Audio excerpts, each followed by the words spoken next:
My name is Bianca, and I'm 31 years old. And I swear, I didn't go back to that house looking for trouble. I wasn't chasing old wounds or trying to settle any silent scores. I just forgot my passport. It was wedged between a book and a photo album in the drawer of my old desk, still tucked away in what used to be my bedroom. My mother never let me take the furniture when I left. She said it belonged to the house, like I never really belonged to it. When I walked through the front door that day, something felt off immediately. The air smelled too much like artificial vanilla, like she'd sprayed something to cover, well, something. But what I didn't expect was what I saw, or more precisely, what I didn't. There were no pictures of me, anywhere. Not on the entryway table, where there used to be a frame of my 8th grade dance recital. Not in the hallway, where my high school graduation photo once hung between her nursing diploma and my brother's soccer trophies. Not even in the living room, where there had been a large canvas print of me and her on the beach, years ago. Everything had been replaced. Every single frame, and every single new photo, was of her. If you've ever felt invisible in your own home, like the space you once breathed in now pretends you were never there, don't forget to like this video, comment where you're watching from, and subscribe to the channel, because I'm about to tell you how it got to this point, and how I didn't just survive it. I reframed everything. There were at least 6 framed portraits of my mother scattered around the living room. One of her in a red cocktail dress, posing like a celebrity on the stairs. One in soft lighting, hair blown out and chin lifted, a pose I recognized from influencer profiles. Another in the kitchen, yes, the kitchen, smiling with a wine glass in hand like the cover of some lifestyle magazine. It was surreal. Not a single one of me. Not one photo of her daughter. It was like I'd never existed. And if I didn't know better, I might have believed it was an honest oversight. That maybe she was redecorating. That maybe she'd planned to move things back. But I did know better. Because this wasn't the first time my mother had tried to erase me, just the first time she'd done it so literally.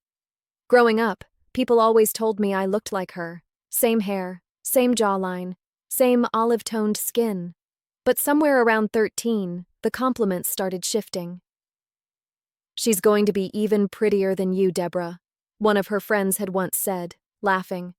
I was standing right there. My mother smiled, but I remember her jaw tightening. She never corrected the woman.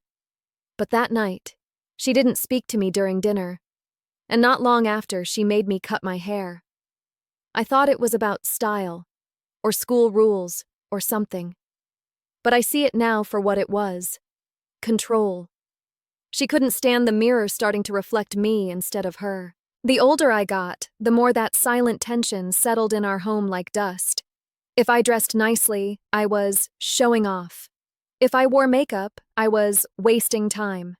If I posted a photo online that got attention, she'd post one too, often copying the same pose. It became a quiet war of image, one neither of us named, but both of us fought. And the worst part? I tried to ignore it. I tried to believe it was my fault, that I was being dramatic or selfish or overthinking. But standing there in the living room now, staring at an entire wall filled with photos of her at different angles and filters, I realized it had never been in my head. I found my passport. It was exactly where I'd left it, under a copy of Jane Eyre and a faded ticket stub from a school play I starred in, but she didn't attend. I almost laughed. Even my drawer remembered me better than she did. As I walked back through the house, I saw something I hadn't noticed before. In the hallway, where my framed graduation photo had once been, hung a newer image. My mother, wearing my cap and gown. I froze, leaned in. It was definitely mine. I could tell by the gold cord, the school emblem, the slightly crooked tassel. She had posed in it, as if it were hers, as if she had earned something she'd barely shown up to witness. And beneath it, in gold script, was a little plaque that read, "Timeless beauty, eternal strength." I couldn't breathe. This wasn't just vanity. This was delusion. And I think, for the first time, I understood how deep it went.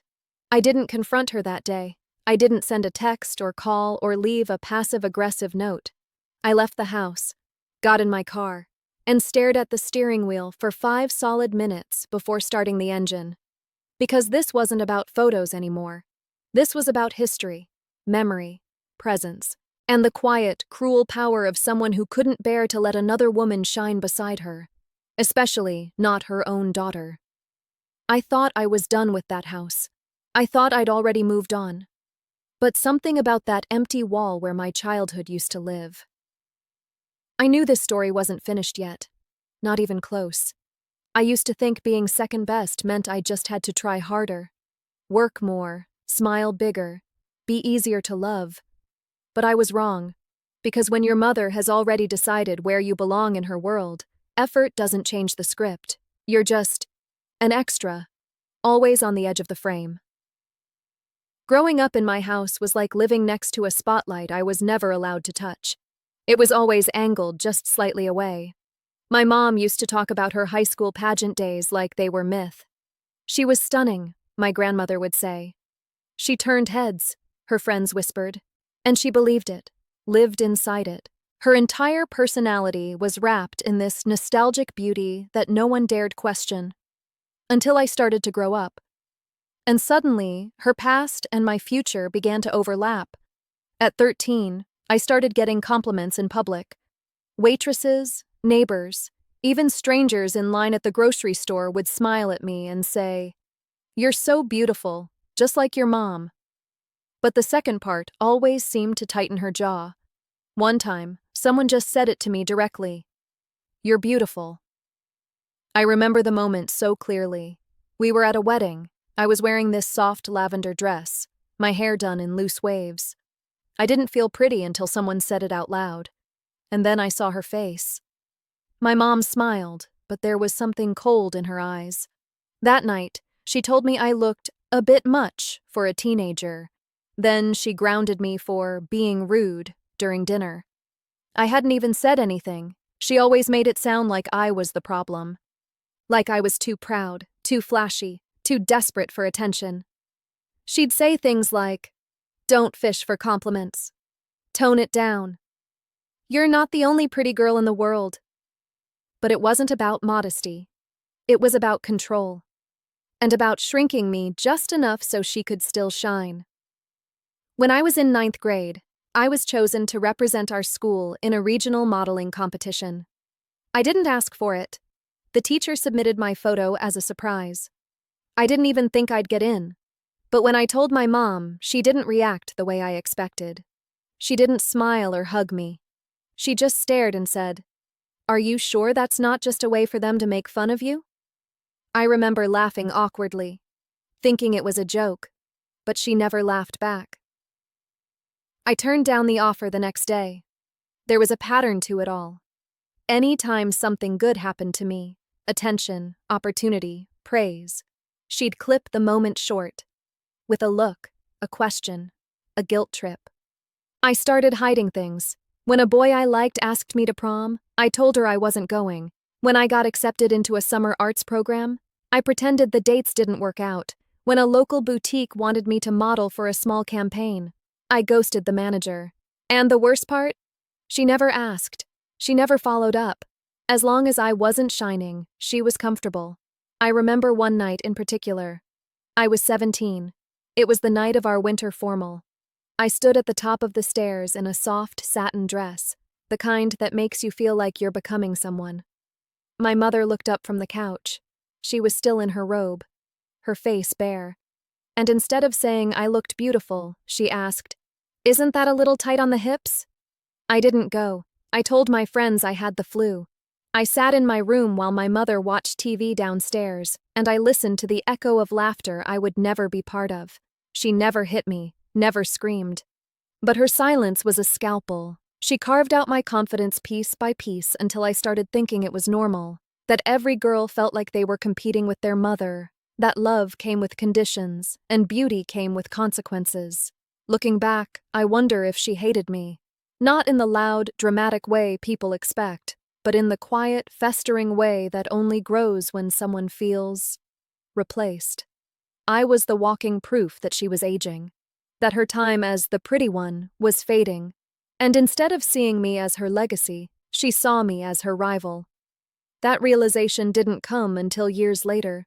when I saw the photos taken down, when I realized that, in her version of history, I had become inconvenient. I used to think if I could just be less noticeable, less successful, less radiant, then maybe she'd finally see me.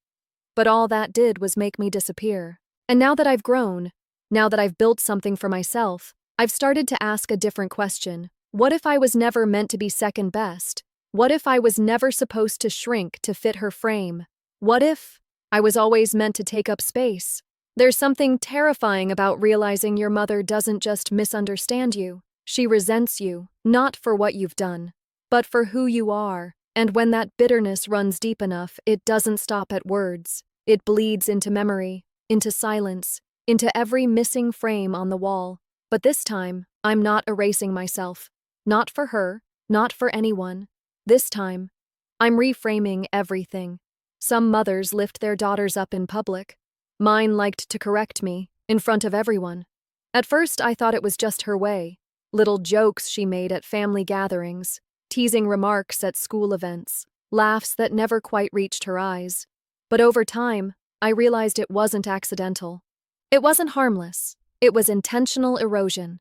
She didn't just want to dull my shine in private. She wanted an audience. The first time I truly noticed it was at my cousin Marissa's wedding. I was 17, just starting to come into my own. I wore a deep navy dress, simple but elegant, and for the first time, I felt beautiful. Not cute, not presentable, not, you clean up well, but genuinely beautiful. We walked into the reception hall, and I remember the way people looked at me. Polite smiles, nods, even a few compliments. One of my aunts touched my arm and said, "Bianca, you look stunning. You must get it from your mom."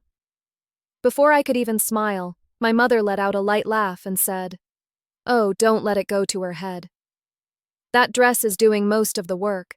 It was so smooth, so casual. Everyone chuckled, but my face burned, and something inside me cracked, small and silent.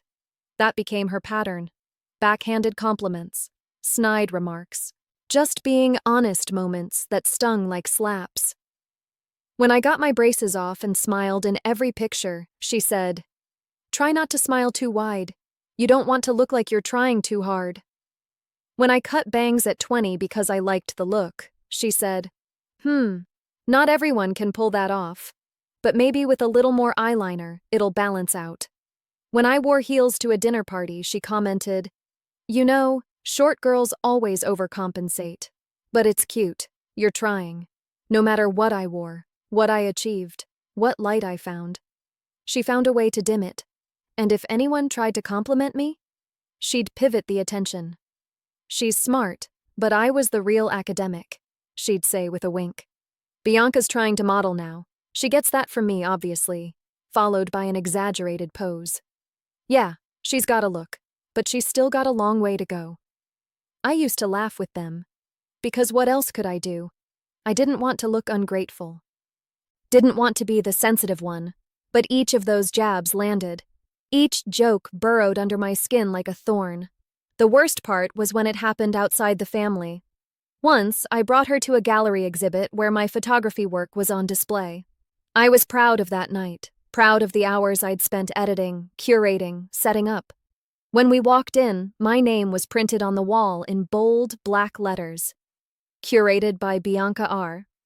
It was the first time my work had been publicly recognized. A woman approached us with a program in her hand. "You must be Bianca's mother. Your daughter's work is breathtaking." My mother smiled and said, "Yes, well, creativity runs in the family.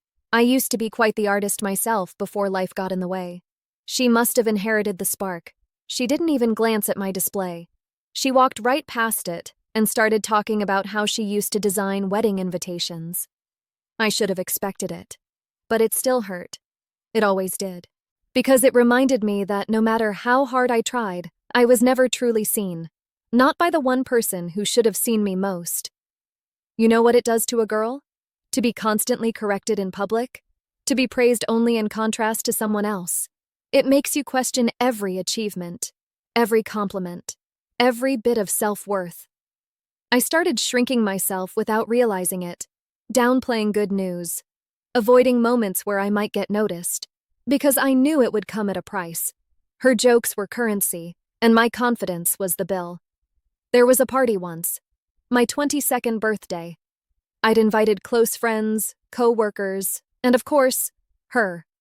We were in a small rooftop lounge, and I wore this champagne-colored dress that fit like a dream. People took photos. Toasts were made. I was happy, truly, until I heard her. She was speaking to someone near the bar, holding her glass like a movie star. "Bianca's always been the dramatic one," she said. "She wanted attention before she could walk. I used to say, if she didn't get applause before bedtime, she wouldn't sleep." Laughter, and then, "She's pretty, sure, but she'll always be more emotional than exceptional." I excused myself and went to the restroom. I stood there, staring at the mirror, willing myself not to cry. Not because I didn't want to ruin my makeup, but because I hated that she still had that power to ruin me in under a sentence. That night, she posted a photo of herself on Instagram, not with me, not from the party, just her. Captioned, "Still got it." Hundreds of likes, comments like, "You haven't aged a day," and "Hot mama," and me? I was in the background, in every way that mattered. I think that's when I began to let go of the idea that I could earn her kindness, that if I achieved enough, she'd stop seeing me as competition, that one day she'd frame a photo of me without secretly wanting to be in it instead. She didn't want to lift me up. She wanted to stand above me, even if it meant stepping on me to get there. And now, all these years later, after seeing those walls empty of my face and full of hers, I realized she never stopped performing.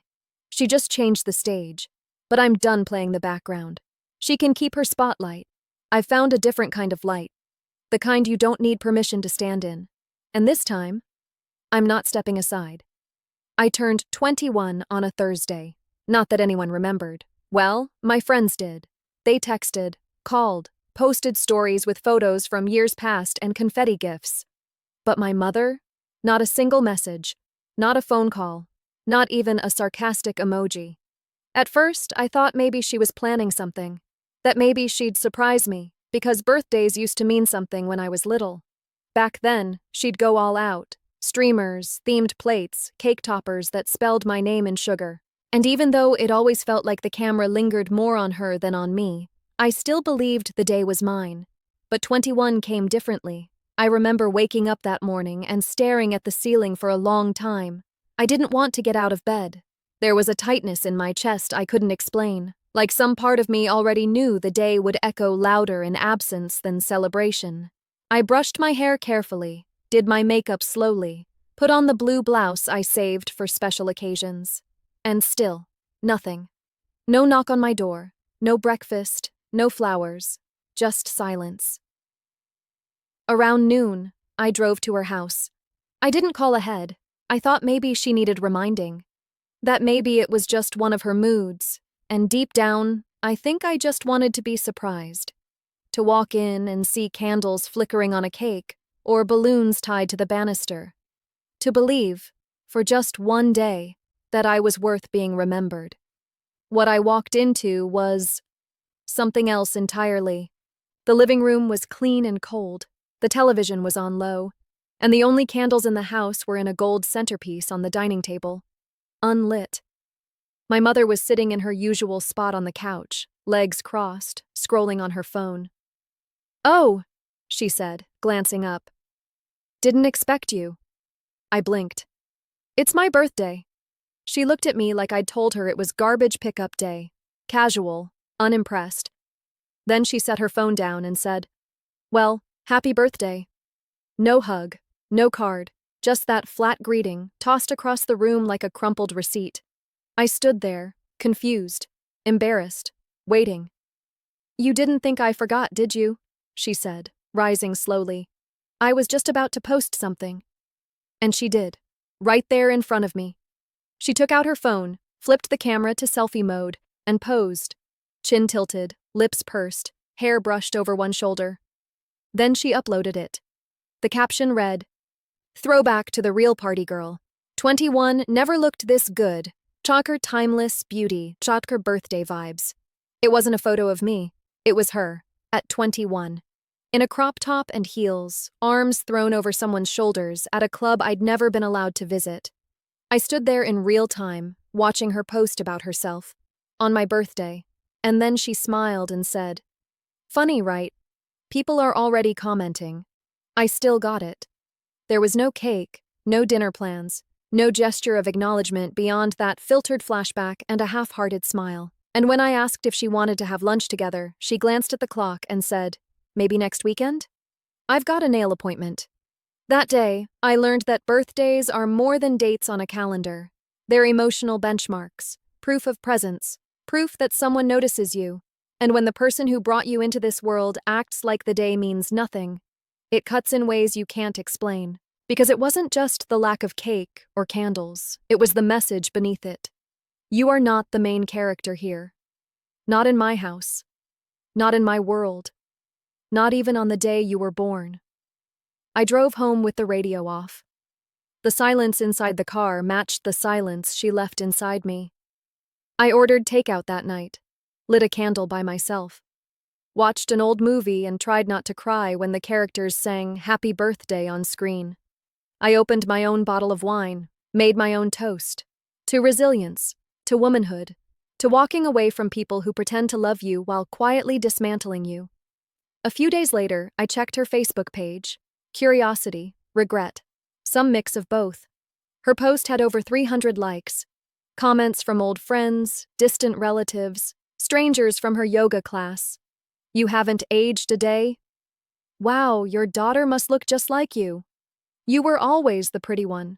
She replied to every comment, heart emojis, flirty jokes, thank yous dripping in vanity, and not once did she mention me. That was the day I stopped calling her mom in my journal. I started writing Deborah, because mom is a sacred word. It belongs to someone who sees you, chooses you, cherishes you even when the spotlight shifts. And I had to admit to myself, Deborah never wanted to share the stage, not even with her daughter. I didn't celebrate my 22nd birthday, or the one after that. I told my friends I was too busy, or traveling, or just not in the mood.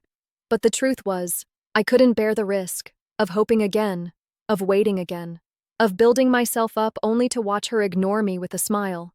People ask me sometimes, "When did you know things weren't normal between you and your mom?" I used to say, "It was a bunch of small things." But now I know. It was that birthday, that blue blouse, that Instagram post, that moment where I stood in the room with the woman who gave me life and felt completely invisible. That night, I deleted the old photos from my phone, the ones where I was smiling beside her, trying to believe we were okay, trying to hold on to a version of us that only existed in holiday cards and filtered posts. I made a promise to myself. From now on, I would celebrate differently, on my own terms, in places where I was seen, even if the only person watching was me. Because sometimes the most radical thing a daughter can do is become her own witness, her own celebration, her own light, and if the candles are lit by her hand, even better. There was a moment, somewhere between 19 and 22, when I started realizing I wasn't just becoming a woman, I was becoming visible. Not in the way children are visible to their parents, but in the way the world begins to notice you, at restaurants, in hallways, across sidewalks. It was subtle at first. A second glance, a smile from a stranger, a compliment that lingered. But it grew, and with that visibility came something unexpected. My mother's discomfort grew with it. At first, I thought I was imagining it. The way she'd shift in her seat when someone complimented my dress. The way she interrupted when a friend of hers said I looked just like a model. She'd laugh a little too loudly, change the subject, insert herself back into the spotlight with practiced ease. And I let her. Because it felt easier than stepping into tension I didn't yet know how to name.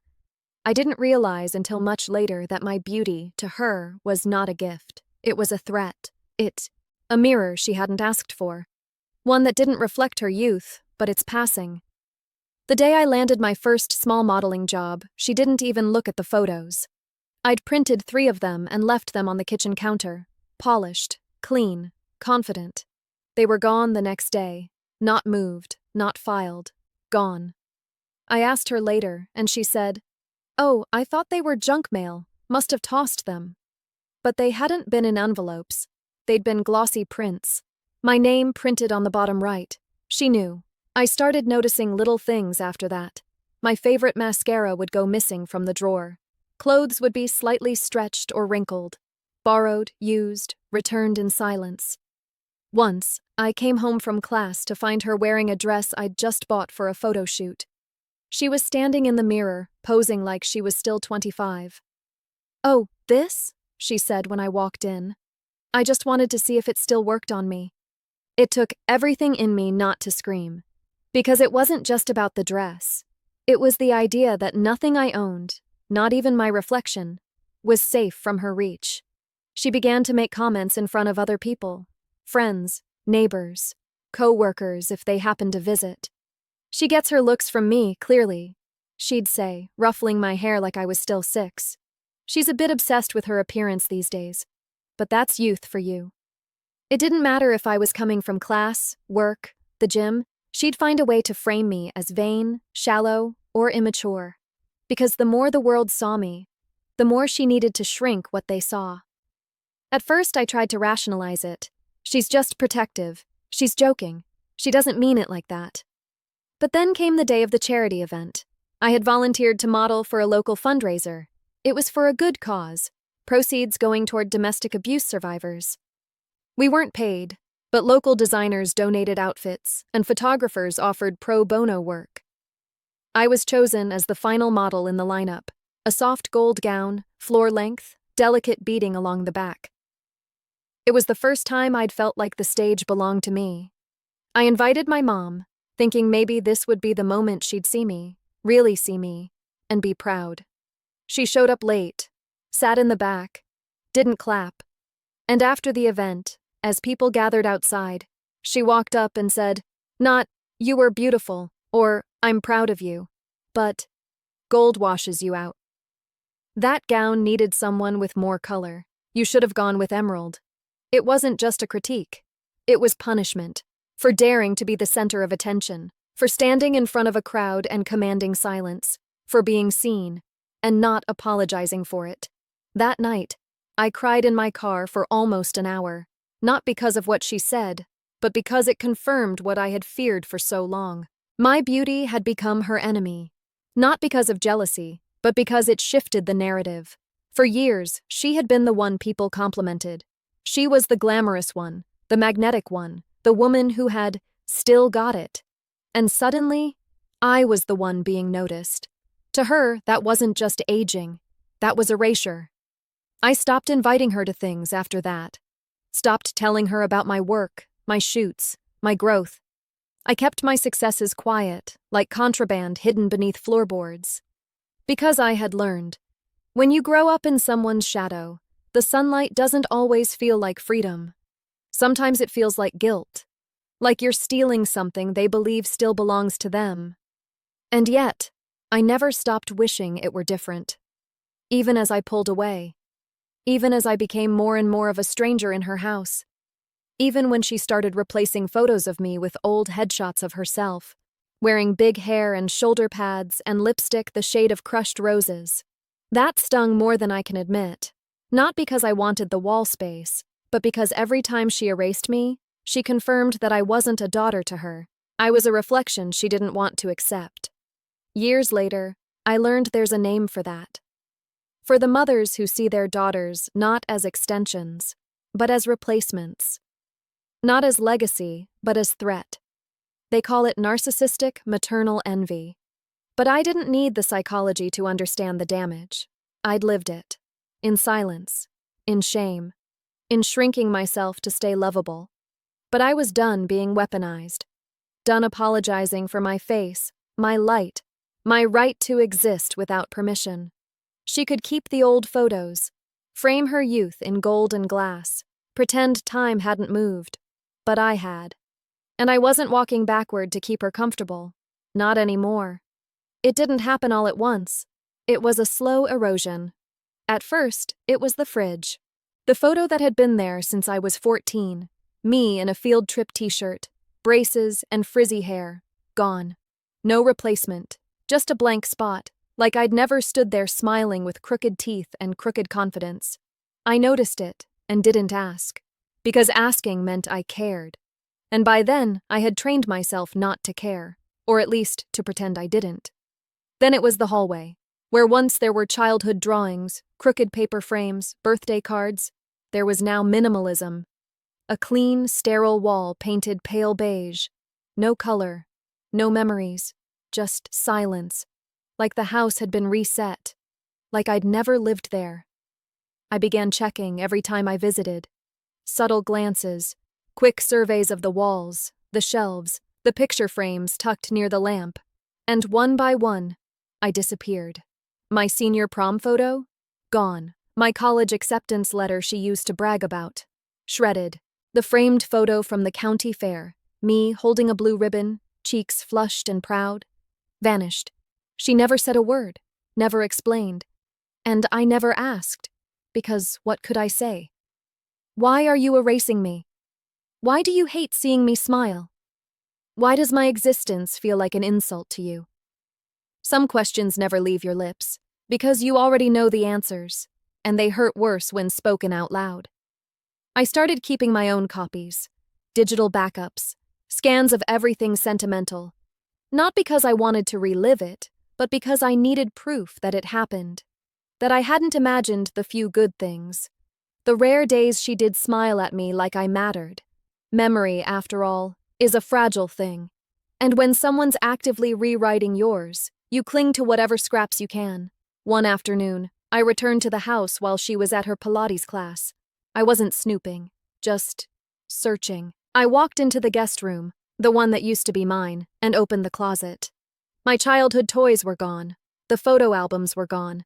Even the box labeled Bianca's school stuff had been replaced by a row of decorative pillows and unused yoga mats. There was nothing of me in that house. Not a trace.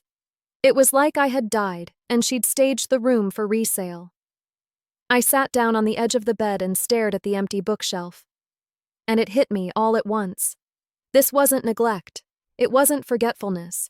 It was deliberate. She was scrubbing me out of her world. Every wall, every shelf, every surface, whitewashed of me. Not just as a daughter, but as a memory. It reminded me of when I was 13 and accidentally spilled juice on her rug. It had been a small stain, barely noticeable. But she scrubbed it for hours. Furious, determined. Like the stain had disrespected her very existence. That's how I felt now. Like a stain she was determined to erase. And it worked. There were times when I wondered if I really had been too much, too loud, too sensitive, too visible. She said I was too emotional, too dramatic, too obsessed with being seen. Maybe I had been. But is it so wrong to want your mother to see you? Really see you? To frame your face on the wall not because you earned it, but because you were hers? I left her house that day without saying goodbye, and I didn't come back for months. The next time I did, it was for her birthday. I brought a plant, not flowers, because flowers wilt, and a generic card, because personal ones felt dishonest. When I stepped inside, she was beaming. Her friends were over. Wine glasses clinked, laughter echoed. And on the wall behind her, a massive canvas photo. Of her. Not recent. Old. Probably in her late 20s, leaning against a car, sun in her hair. "Isn't it fabulous?" she asked, noticing me stare. "Had it custom printed, I'm thinking of doing a whole wall with different eras of me." And I nodded, smiled. Because what else could I do? I thought of the albums I kept in my own apartment, the ones filled with photos of me and her, back when I still believed we were a team. I thought of the Polaroids from my first apartment, the ticket stubs from concerts I'd gone to alone, the selfies I took in mirrors she'd never see. I had built a life she refused to acknowledge, a whole timeline she pretended didn't exist. And still, part of me wished she'd ask about it, just once. "Bianca, how are you, really? Tell me what you're working on. Show me what makes you happy." But she never asked, and I stopped offering. You can only throw your memories against a locked door so many times before you learn to carry them elsewhere. So I did. I stopped looking for myself in her house, in her stories, in her eyes, and I started building a home of my own, one where my face didn't need approval, where my laugh wasn't too loud, where my presence wasn't negotiable. It's strange how erasure teaches you presence, because the more she tried to unmake me, the more I realized how much I wanted to exist. Not for her, not through her, but beyond her. That was the beginning of my freedom. Not loud, not angry, just quiet and complete, like stepping into a room where the light was finally on. And I could see myself clearly, unedited, unframed, but real. They say success is the best revenge, but I didn't chase mine for revenge. I chased it because silence had taught me how to listen, to myself. And what I heard, when I finally got quiet enough, was this. I wanted peace, not applause, freedom, not validation, and above all, I wanted a life that didn't require shrinking myself to fit someone else's frame. So I left, not just her house, but her world. At 24, I moved to a city 5 hours away, not far enough to erase her entirely, but just enough to breathe.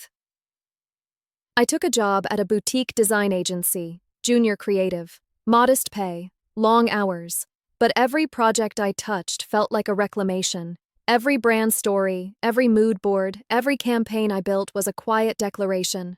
I exist, I create, I matter. No one there knew my mother.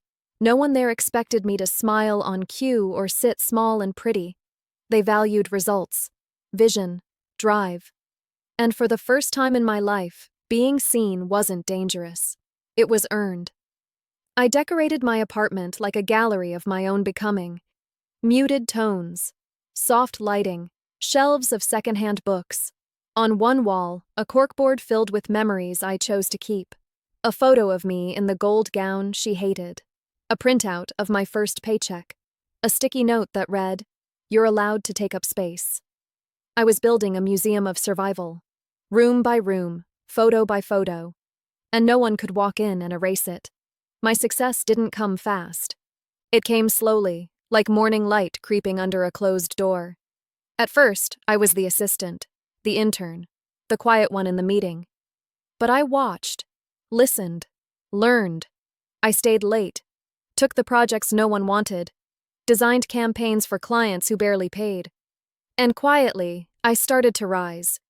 When I was promoted to full creative lead at 26, I didn't call my mother. I didn't post it online. Didn't send an email. I sat on the floor of my apartment with a bottle of wine and celebrated in silence. And it was enough. Because I wasn't performing for anyone. I wasn't seeking approval. I had found something better than praise.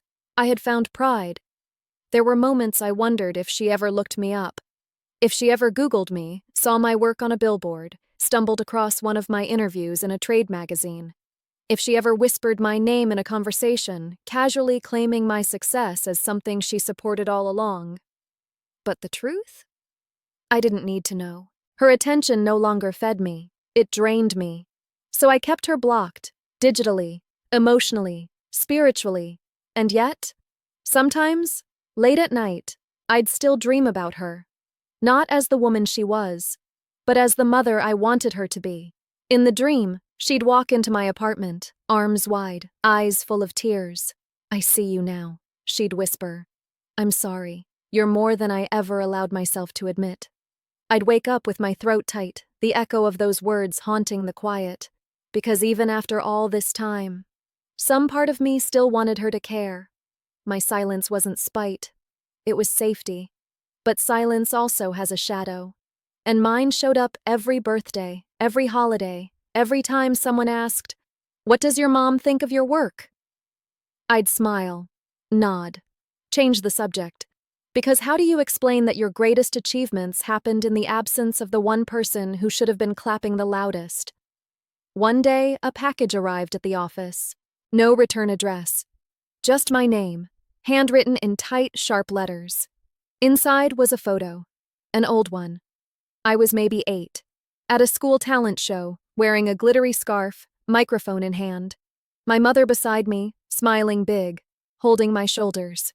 On the back, in ink, You were always beautiful. I just didn't know how to share the spotlight. D. No note, no explanation, just that. I sat at my desk for 20 minutes, frozen. I didn't cry. I didn't smile. I just stared at the past, tangible again. And this time, on my desk. I didn't call her. I couldn't. Because a photograph isn't an apology. Ink isn't amends. And acknowledgement after abandonment doesn't erase the years you spent disappearing. But it meant something. Maybe not enough to heal the wounds, but enough to remind me. She remembered. She had been watching. I pinned the photo behind my desk. Not front and center, not framed in gold, just there. Quietly. Like a scar that no longer needed hiding. I'd made it without her. I'd made it in spite of her. But part of me would always wish I'd made it with her. I started mentoring younger designers after that. Young women with soft voices and brilliant minds. I told them they were allowed to lead, to shine, to exist fully, without shrinking or apologizing. Because the truth is, I couldn't go back and rewrite my childhood, but I could make sure no one else felt erased on their way up. That became my real success. Not the job title, not the paycheck, but the quiet revolution of becoming the woman I needed when I was 16. Success in silence isn't lonely. It's sacred. It's when your life becomes loud enough that you no longer need to explain it. It speaks for itself. Softly, steadily. And in that silence, you finally hear your own voice, clear and full. I made it. I mattered. I am here. I hadn't planned on going back. It had been almost 2 years since I last stepped into the house where my mother erased me room by room. I didn't miss the creak in the stairs or the faint smell of lemon floor polish, and I certainly didn't miss the woman who lived there. But sometimes, life has a way of circling back to the places you tried hardest to forget. This time, it was a funeral. My Aunt Marianne, Mom's older sister, had passed unexpectedly. Heart failure, they said. And despite everything, she'd always been kind to me. Kind in that quiet, unnoticed way. She used to slip me $10 bills when my mom wasn't looking and whisper, "Spend it on something you want, not what she tells you." So I went. For her. Not for my mother. The house hadn't changed. Same slate blue door. Same rusted wind chimes near the porch. And the second I stepped inside, I knew I'd made a mistake. Because it wasn't just the familiar pain that came rushing back. It was something worse. Every wall, every shelf, every surface held her. Not symbols of her. Not old trinkets or floral pillows or heirlooms. Her face. Huge, blown-up photographs. Glossy portraits from her 20s and 30s. Some airbrushed so smooth they looked like oil paintings. Studio shots in soft lighting. Black and white glamour poses. One in the hallway showed her laughing into the wind, frozen in time like a perfume ad. And not a single picture of me. Not one. It was like walking into a shrine. But not to someone who had passed. To someone still alive, still desperate to be immortal. In the kitchen, even the refrigerator bore her image. Magnets in the shape of lipstick tubes held up a photo of her in a red cocktail dress, champagne in hand, labeled, "Still got it." I stood there, stunned, unable to breathe for a moment. My childhood had been replaced by a one-woman museum, not a trace of me in sight. I opened the hallway closet, just to see. No boxes, no school drawings, no yearbooks. She'd gutted everything. It was as if I had never lived there, never grown up, never existed.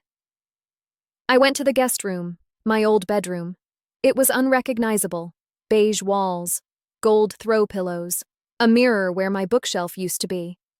On the dresser sat a single frame, my mother again, 21 years old, in a satin blouse and hoop earrings. She had turned my room into a reflection chamber for her former self. It was grotesque. And yet, I wasn't surprised. Not really. Just hollow.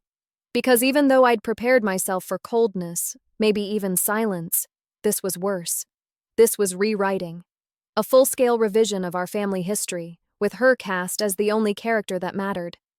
In the living room, people were gathered, murmuring condolences and sipping wine from plastic cups. My mother stood in the center of it all, like a hostess at an awards gala. When she saw me, she froze, but only for half a second. Then she smiled and waved like we were best friends reunited after years apart. "Bianca," she sang. "Look at you, sweetheart." I hugged her, stiff, quick, out of politeness, not warmth. She smelled the same, expensive perfume over insecurity. "You look radiant," she said, "just like me at your age." There it was, the reflex, the mirror, still intact. People kept approaching her, complimenting her photographs on the walls. "Oh, you haven't aged a day. You were always such a knockout, Diana. These pictures, they look like they belong in a gallery."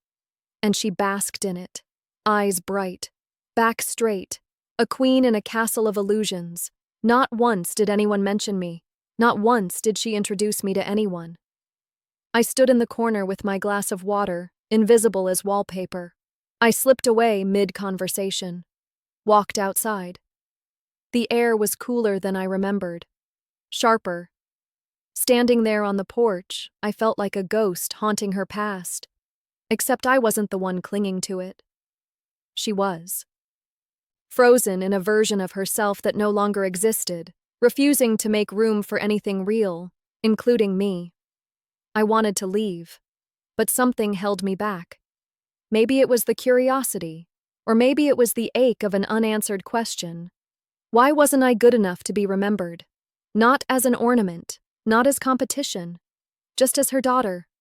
Later, I wandered into Aunt Marianne's old room. It hadn't been touched. Her slippers were still by the bed, a sweater draped over the chair. And on her dresser, tucked in a wooden frame so modest it almost disappeared, was a photo of me. 10 years old, missing tooth. Arms wrapped around a stray cat I'd rescued from the alley. On the back, in tiny print, "Bianca, always more beautiful than she knows." I sat on her bed and let the tears come. Software silent. Not for Aunt Marianne, not for my mother, but for the little girl in that photo. The one no one framed. I didn't say goodbye when I left. My mother didn't notice. Or maybe she did, but chose not to. Either way, the house behind me glowed with her reflection. But I was done trying to fit into rooms that pretended I didn't exist. That night, back in my apartment, I looked around. My walls were bare, intentionally. Not out of fear, but out of choice. And for the first time, I realized I wanted to put something up. Not a photo of my mother. Not a memory I was supposed to protect. But me. The one who survived. Who learned to take up space, not steal it. Who existed without permission. A house full of her face? That could be her legacy. But mine would be different. A home built on presence, not performance. Where no daughter had to wonder if she was worthy of being remembered. It started with a voicemail. The kind you don't listen to right away. I saw the notification when I got back from my morning run, an unfamiliar number, but something in my gut already knew. I didn't listen to it for hours. I folded laundry, answered emails, made lunch, and let it sit like a loaded question on my phone screen. When I finally pressed play, her voice filled the room. Not strong, not sharp, but trembling. She didn't say much, just that she needed to speak to me. That it was important. That things have changed. No details, no apologies. Just her voice, cracking like a glass on the verge of shattering. And against my better judgment, I called her back.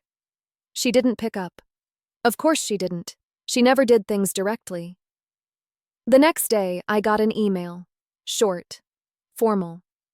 Not quite desperate, but trying to sound casual in a way that only made it feel more desperate. She needed help. Financial help. She didn't say why. She didn't say how much. Just that her situation had shifted, and she hoped I'd be open to a conversation. I sat with it for a long time. Not just the message, but everything it carried beneath the surface. The weight of it. The irony. The history. This was the woman who couldn't stand to see my face on a wall. Who deleted me from photo albums and scrubbed my existence from her world. And now she needed me. Not emotionally, Not for reconciliation, but as a solution, as a favor. A part of me wanted to delete the email, mark it as spam, move on. But another part, quiet and tired, felt something colder. Not rage, not even triumph, just clarity. I owed her nothing. But maybe, for the first time, I could respond from a place of power without becoming what she had been to me. Maybe I could answer, not to fix her world, but to show her how much I'd built outside of it. We met at a cafe halfway between our cities. Neutral ground. No memories there, no ghosts. She arrived 10 minutes late, dressed in a version of herself that didn't quite fit anymore. Too much makeup over tired eyes. A handbag that had seen better years. Her hair perfectly styled, but her shoes scuffed at the heels. She sat across from me, and for a moment it was silent. Not the comfortable kind of silence. The kind that's stuffed full of things unsaid. She smiled weakly. I waited. Eventually, she told me the truth. Or at least a version of it. Her savings were gone. Bad investments. A downturn in her boutique sales. Some debt she'd been carrying longer than she admitted. The house, the one covered in her face, was on the brink of foreclosure. She needed a cosigner, or a temporary loan. Just to catch up. Just until she could get back on her feet. And then, with barely a breath between the words, she said it. You've done well for yourself. You can help. I didn't speak right away. Because I wasn't just hearing the words she said. I was hearing the echoes of every year she refused to see me. Every birthday card she forgot. Every trophy she dismissed. Every tear she called drama. Every photo she replaced with her own reflection. And now, here she was, asking me to save the monument she built in her own honor. I wanted to laugh, or cry, or both. But instead, I asked her a question. Why me? Not sarcastic, not cruel, just real. Why, after everything, would she come to me? She looked startled, as if she hadn't expected the question. She said something about family, about how blood is blood, about how she never stopped being proud. The words landed like feathers on stone. Too light, too late. I told her I needed time to think, and I did. But not just about the favor. I thought about what it meant, to be the one she called when everything fell apart. To be the invisible daughter who suddenly became visible when she was needed. It wasn't justice, it wasn't revenge, it wasn't even closure. It was a spotlight she didn't control anymore, and standing in it didn't make me feel powerful. It made me feel sad, not for her. For the years I lost trying to earn what she withheld. That weekend, I drove by her house. I didn't go in. I just parked on the other side of the street and stared.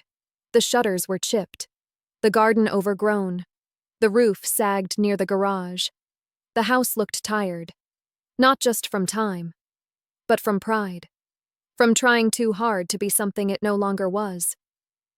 I imagined all those portraits still hanging inside, smiling versions of a woman who no longer had the means to maintain the illusion.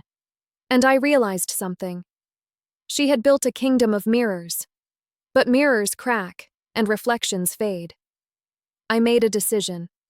Not out of resentment, not to punish her, but because I needed to do it for me. I wouldn't loan her the money. I wouldn't co-sign. I wouldn't save the house. But I would make her an offer. I drafted a formal letter. No emotion, no poetry, just facts. I told her I wasn't comfortable financially supporting someone who had erased me for years, no matter the shared DNA. But if she wanted to sell the house, I would buy it. As is. At market value. No negotiation. She wouldn't lose everything, but she would lose control. The house that framed her version of reality would now belong to the woman she refused to acknowledge. She didn't reply right away. For a week, I heard nothing. And then, a short message. Fine. If that's the best you can offer. No thank you. No emotion.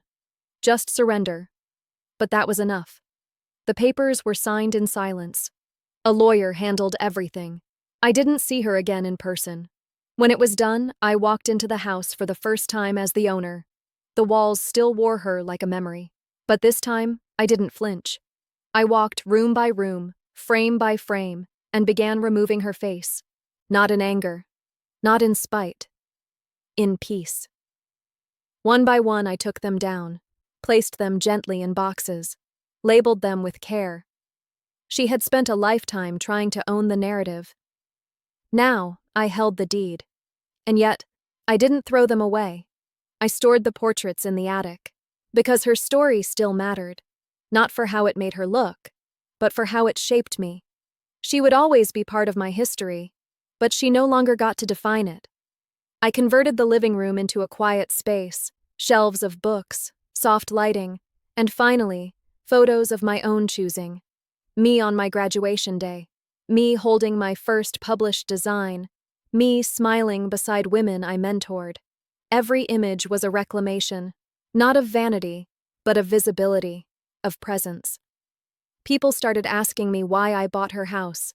Some assumed it was nostalgia. Others thought it was petty revenge. But the truth? I bought it because it no longer scared me. Because I no longer needed to prove anything. Because I could finally walk those floors without shrinking. And somewhere in a quiet apartment in a different city, my mother exists. Still proud, still prideful, still learning, perhaps, what it means to ask for help and not receive it the way you imagined. I don't hate her. I never truly did. I just stopped waiting to be seen by someone who only saw herself, and that made all the difference. The house was mine. Not just on paper, not just in legal documents tucked into drawers. It was mine in a deeper sense, in the way a place becomes an extension of you after you've stripped it down and built it back up on your own terms.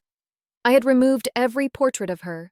The glossy prints, the posed smiles, the curated perfection. They were all gone now, boxed and labeled, not destroyed, just relocated, like artifacts from a world I had once tried to belong to. The rooms felt quieter without her face watching from every wall. They breathed, they belonged to the present. And in that silence, something unexpected happened. I began to forgive. It didn't happen like in the movies. There wasn't a dramatic epiphany or a tearful monologue. It happened in moments, small, almost imperceptible shifts, like the way I paused before throwing out an old journal she gave me as a teen, or how I caught myself humming the same lullaby she used to sing when I was too young to know she resented me. Forgiveness wasn't about excusing what she did. It was about releasing the weight of carrying it. I didn't forgive her because she deserved it. I forgave her because I deserved peace. I decided to renovate the house, not because it needed it, though it did, but because it was time to give the space a new purpose, a new story. I knocked down the wall between the kitchen and the dining room, painted the beige walls in soft terracotta and sage, replaced the gold mirrors with framed art from local women artists, pieces full of chaos and beauty and truth. My favorite piece was a canvas of a woman dancing in the rain, her face tilted up in defiance, her dress soaked and wild. She looked free, and for the first time in years, I did too. People started visiting, friends, colleagues, former mentees. They'd walk through the house, admiring the light, the calm energy, the careful design. "This place has soul," one of them said, and I smiled, because it wasn't her soul anymore. It was mine. One afternoon, I found myself in the attic, sorting through the boxes again. I hadn't planned to open them. I just wanted to check the insulation. But something drew me in. I opened the box labeled Portraits, DM inside. Her face stared back at me from every angle, laughing, smirking, posing. And yet, something had changed. She didn't look threatening anymore, just distant, like a character I used to know in a story I no longer wanted to reread. At the bottom of the box was a smaller envelope, unlabeled, sealed. I didn't remember seeing it before. I opened it carefully, expecting maybe another photo, but it was a letter, folded twice, written on cream paper in her familiar cursive. "Bianca, I don't know if you'll ever read this, and I don't know if it will matter, but I want to say something I've never said to you directly. I was jealous of you, not just your beauty, though yes, that too, but your light, your resilience, the way people noticed you without trying. I spent most of my life fighting to be seen, and when I saw you shine effortlessly, I panicked. I tried to dim you because I didn't know how to share the stage. I thought if I erased you, I could stay important. But all I did was erase the one person who might have stood beside me anyway. I'm sorry. Not just for what I did, but for what I stole from us both. Mom, I read it 3 times. Not because I didn't understand it, but because some part of me needed to hold those words for a while before deciding what to do with them. They weren't a magic key. They didn't undo the years, but they meant something. Maybe too little, too late. Or maybe just enough. I didn't frame the letter, I didn't display it, but I kept it, tucked into the back of a drawer in my desk, because even if she never found the courage to say it out loud, she wrote it down. And sometimes, that's the most people can give. Months passed, the house filled with new sounds, laughter, music, clinking glasses from dinner parties. It no longer echoed with memory, it pulsed with the present. And I did, too. I started writing again. Not for work, not for anyone else. Just for me. Essays, poems, letters to no one. And in that process, I discovered something else. I wasn't just healing from her. I was building something beyond her. A version of myself that didn't revolve around her approval or her absence. One Sunday morning, I sat on the front porch with my coffee. The sun was warm. Birds chirped in that disorganized symphony only nature can pull off. And for the first time, I looked at the house not as a battlefield or a trophy, but as a home, one that had endured, shifted, transformed, just like me. I started mentoring young women again, but this time, I invited them here. We sat in the living room, barefoot, notebooks open, talking about art and identity and how to protect your spark in a world that often tries to blow it out. And every time one of them said, "I feel safe here," I felt something crack open in my chest, because I had built that safety. I had turned pain into shelter. And that, more than anything, felt like victory. I don't know where my mother is now. We haven't spoken since the sale. Maybe she started over somewhere else. Maybe she's still trying to rebuild the mirror she once lived inside. But I don't need to know. Because this story, it isn't about her anymore. It's about me. And how I took back the narrative. People sometimes ask if I'm afraid to look like her, to become her. And the truth is, no. Because I already made the choice she never did. To share the light. To honor others without erasing myself. To let beauty exist in more than just reflections. This house still holds echoes, but they don't haunt me. They remind me of who I was, of who I became, of everything I survived. And now, when I walk past the hallway mirror, I see something I never saw in her portraits. Not perfection, not poise, but peace. Thank you so much for listening to my story. If it moved you, if it made you feel seen or reminded you of your own strength, I'd love for you to subscribe to the channel, like this video, and leave a comment telling me where in the world you're watching from. Your support helps more stories like this reach the people who need them most. Until next time, stand tall, shine bright, and never let anyone take your frame.